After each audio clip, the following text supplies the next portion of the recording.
As Jets fans, we've inevitably gone through some dark times. Whether that be the butt fumble, numerous years of missing the playoffs, or the pain of a former draft pick finding his glory on another team. While there has been plenty of pain for this fan base, there's also been some great moments throughout the history of this team. Let's celebrate these times and take a look back at the top 10 moments in New York Jets history.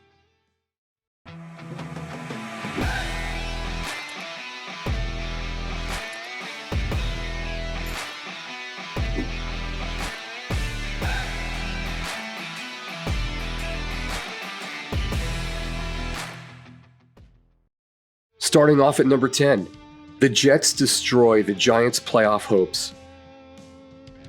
The Giants were a powerhouse in the late 80s with an incredible defense led by the great Lawrence Taylor. After a Super Bowl 20 victory, they had missed the playoffs the very next season. During the 1988-89 season, the Giants were poised to take a trip back to the playoffs and were only one win away from securing a berth. With the Jets' record at 7-1, they were already sitting outside of playoff contention. In a game-winning drive, Ken O'Brien throws a touchdown pass to Al Toon with 41 seconds left, lifting the Jets to a 27-21 victory, and as a result, squashed the Giants' dreams of making the playoffs. At number 9, it's the Monday Night Miracle. It's the end of the third quarter. The Jets are losing by a whopping 30-7. 99% of the time, these games are over. Howard Davis, who's calling the game, even says, "And with a whole quarter to go, this game is over." But as we know, this game certainly was not over. You ever been to a Monday night game before? Absolutely, and I'll tell you one thing, Wayne Krupek is going to pull it off. I think as usual, the Jets are going to come from behind. You will see. It's going to give them some serious trouble now.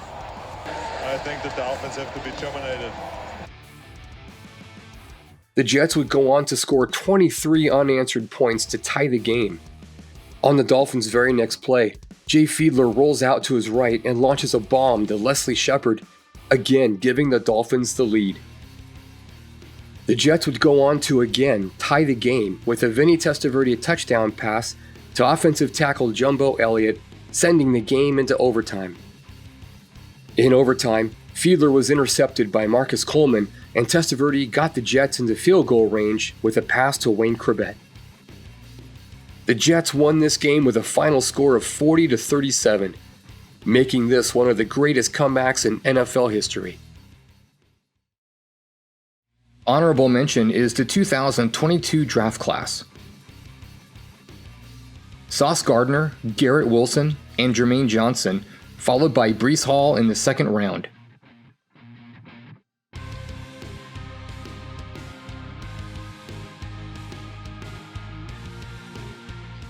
These guys are culture-shifting, star-caliber players who have standout potential to propel the Jets to greatness over the next few years.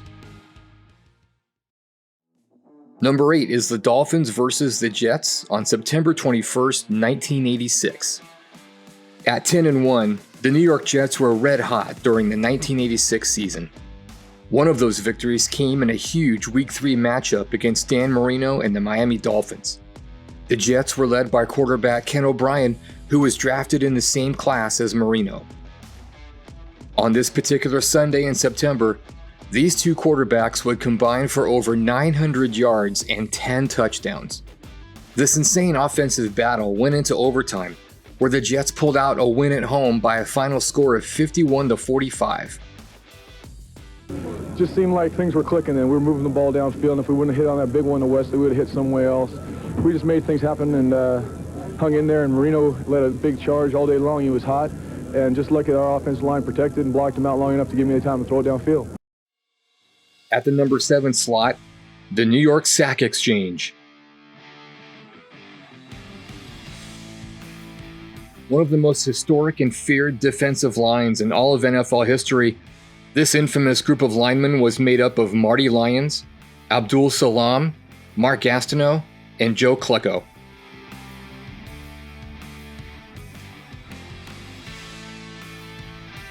This homegrown defensive line was built entirely from draft picks, and in 1981, they would lead the league with 66 sacks that season.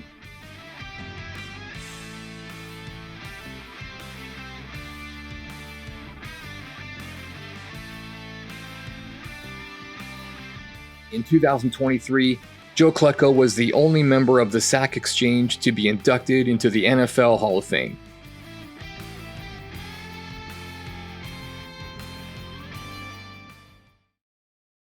Good afternoon, everyone.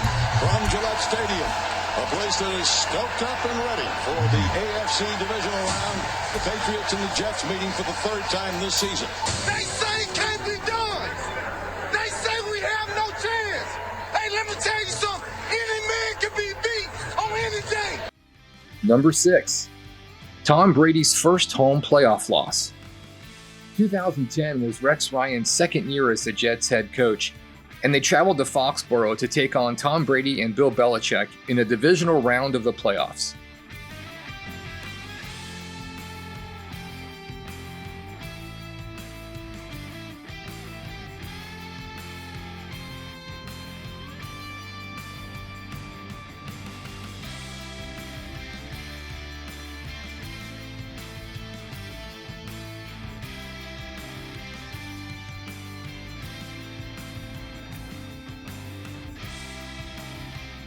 Brady would be sacked 5 times in this game, and the Jets went on to win 28-21 to give Brady his first ever playoff loss at home. It looks like this team played with anger all day. Why, Bart? For all you non-believers, disrespect us, talk crap about the defense like we ain't the third best defense in the league. All we hear is about their defense. They can't stop a nosebleed. And we're going to have many years of happiness. And with that, Bill Parcells, please take over. At the halfway point is number 5, the Bill Parcells era. I'd like to thank Mr. Hess and Steve Gutman and the New York Jet organization for their expressed confidence in me, for their patience in this saga, so to speak, that eventually led to this day, which is a very, very happy day for me to return to New York once and for all. When Parcells came to the Jets, they were downright terrible.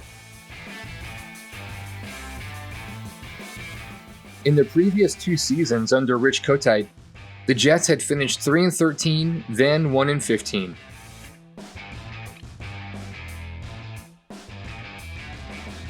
Bill Parcells immediately changed the culture and made some roster moves, which resulted in a massive improvement to the team.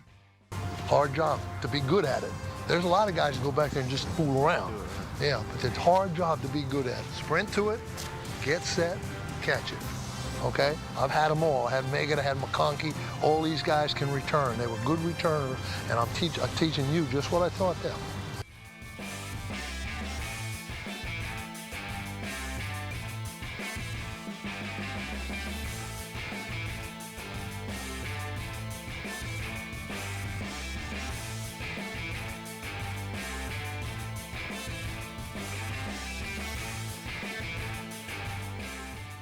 During his first season, he led the Jets to a 3rd-place finish in the division, going 9-7 in 1997.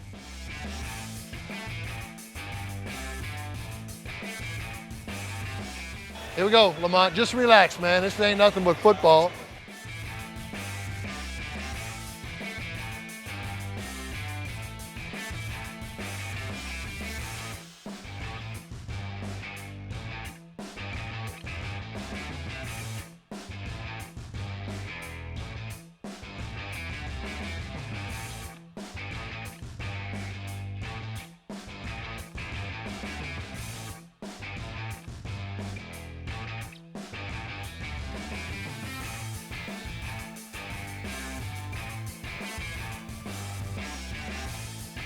The following season, he went 12-4, came in first in the AFC East, and got his first divisional playoff win as a Jets coach in 1998.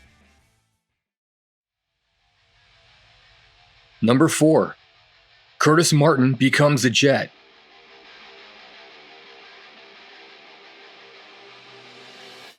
Curtis Martin was a budding star during his first 2 seasons in New England. Once he became a restricted free agent, his agent was quickly in contact with the Jets because of the pull and influence of Martin's former coach, Bill Parcells.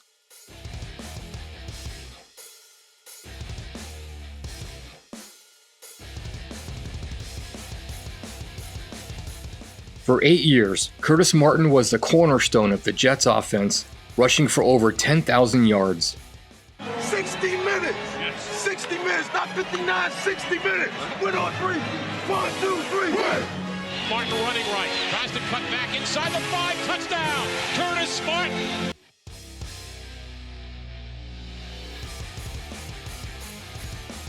During his first 6 seasons with the Jets, he only missed 1 game, and in 2004, he led the league with over 1,600 rushing yards.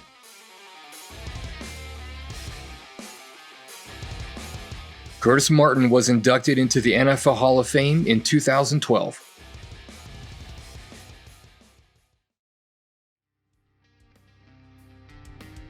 At number 3, the 1998 season. In Bill Parcells' second year as the head coach of the Jets, he had completely revamped the roster and led the team to a 12-4 finish. The offense was led by Vinny Testaverde and Curtis Martin, who both had exceptional seasons. Martin was a Pro Bowler and Testaverde was highly efficient, throwing for 3,200 yards, 29 touchdowns, and only 7 interceptions. This Jets team was eventually knocked out in the AFC Championship by John Elway and the Denver Broncos, who would go on to win their second consecutive Super Bowl that year. The message to the rest of the league is, hey, the Jets are coming, and we're going to give you everything we got, and that's going to be, I think, more than you can handle. So we're going to find out. Again, we're going to try to put pressure on everybody that we play with our style of play. We want to be known as the most physical football team in the NFL. Say what you will about Rex Ryan, but he led this team to 2 consecutive AFC championships with Mark Sanchez as his quarterback. Terminator just crushed that dude. Let's make sure we play like the New York Jets and not some slap team. That's what I want to see tomorrow. Do we understand what the I want to see tomorrow? Let's go to eat a damn snack. You know what? I love it. Whatever you're doing, do it again. Keep doing it. Well, just be myself, right? These are truly the last really happy days for Jets fans. The 2010-2011 season under Rex was the last time the Jets made the playoffs.